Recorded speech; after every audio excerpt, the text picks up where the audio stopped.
speaking to you from the world of sports, where the drama of athletic competition knows no bounds. Welcome to Howard's Opinion.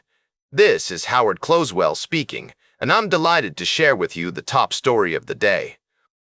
In a groundbreaking development, Orlando has been selected to host international 2028 Olympic qualifying competitions in the novel Olympic sport of flag football, as well as beach volleyball, climbing, and park skateboarding.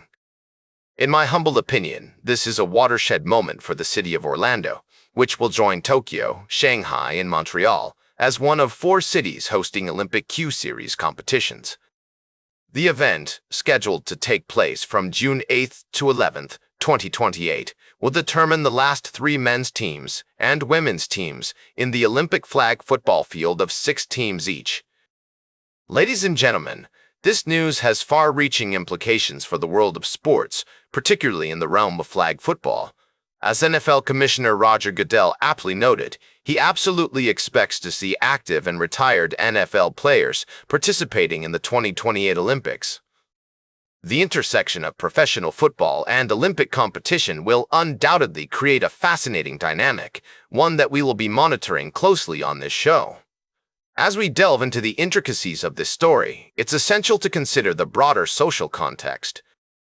The inclusion of flag football in the Olympic Games represents a significant shift in the sporting landscape, one that may have profound effects on the way we perceive and engage with sports.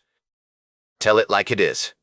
The world of sports is evolving at an unprecedented pace, and we are honored to be your guide to this complex and captivating landscape. This is Howard Closewell speaking, and we'll be right back with more fascinating sports news on Howard's Opinion. Speaking of audacity, welcome back to Howard's Opinion, folks. We've got a real treat for you in this middle segment as we dive into the fascinating world of NFL strategy and coaching decisions. Now, I know some of you might be thinking, Sean Payton, isn't he that coach who's always pushing the boundaries? And you'd be right. The man's got a reputation for being bold, and today's story is a perfect example of that. So, it turns out that during the Broncos' playoff overtime win against the Bills, Payton called a fake punt on 4th and 11 in overtime. Yes, you heard that right, a fake punt. The players, however, had other ideas and decided to run a normal punt instead. Now, I'm not one to second-guess coaches, but this is a fascinating insight into the mind of Sean Payton. Apparently, Payton had spent hours studying fake punts and found one he liked that the Raiders once ran. The Broncos adopted this play, referred to as Rutgers Special, and were all set to run it against the Bills.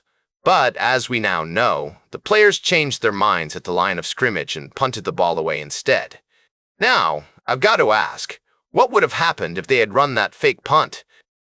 Would it have been a masterstroke or a disastrous mistake? We'll never know, of course, but it's intriguing to think about. Payton himself described the fake as worth the risk, given the alternative was punting the ball to Josh Allen. As it turned out, Allen threw an interception on the next possession, and the Broncos went on to win the game.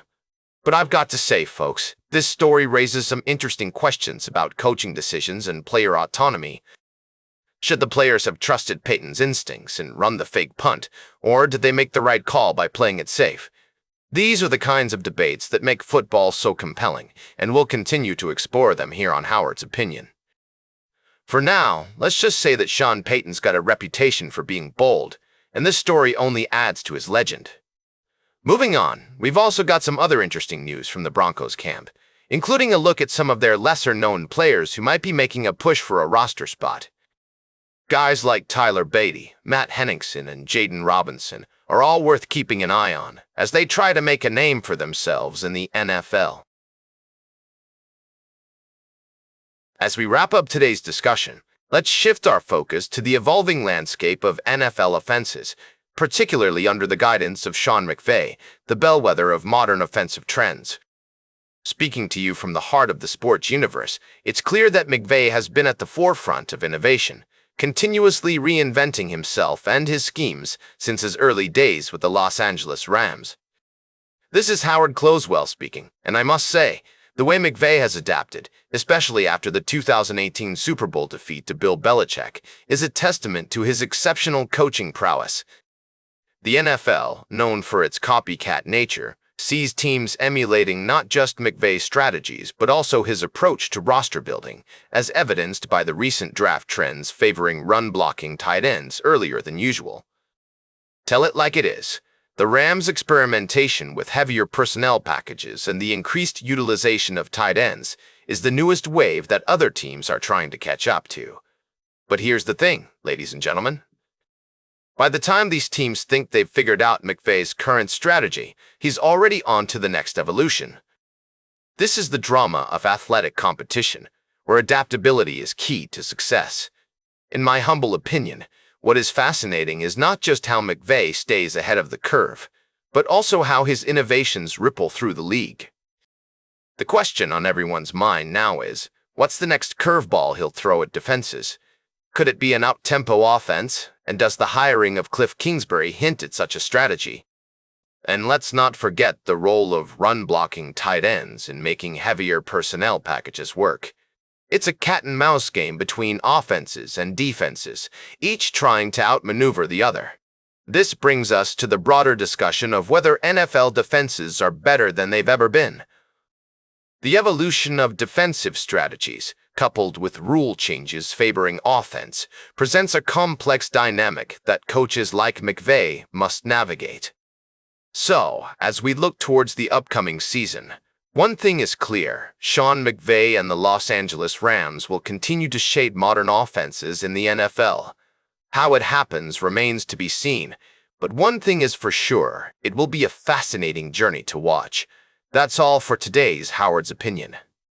Remember to like, share, and subscribe, and until next time, keep your head in the game.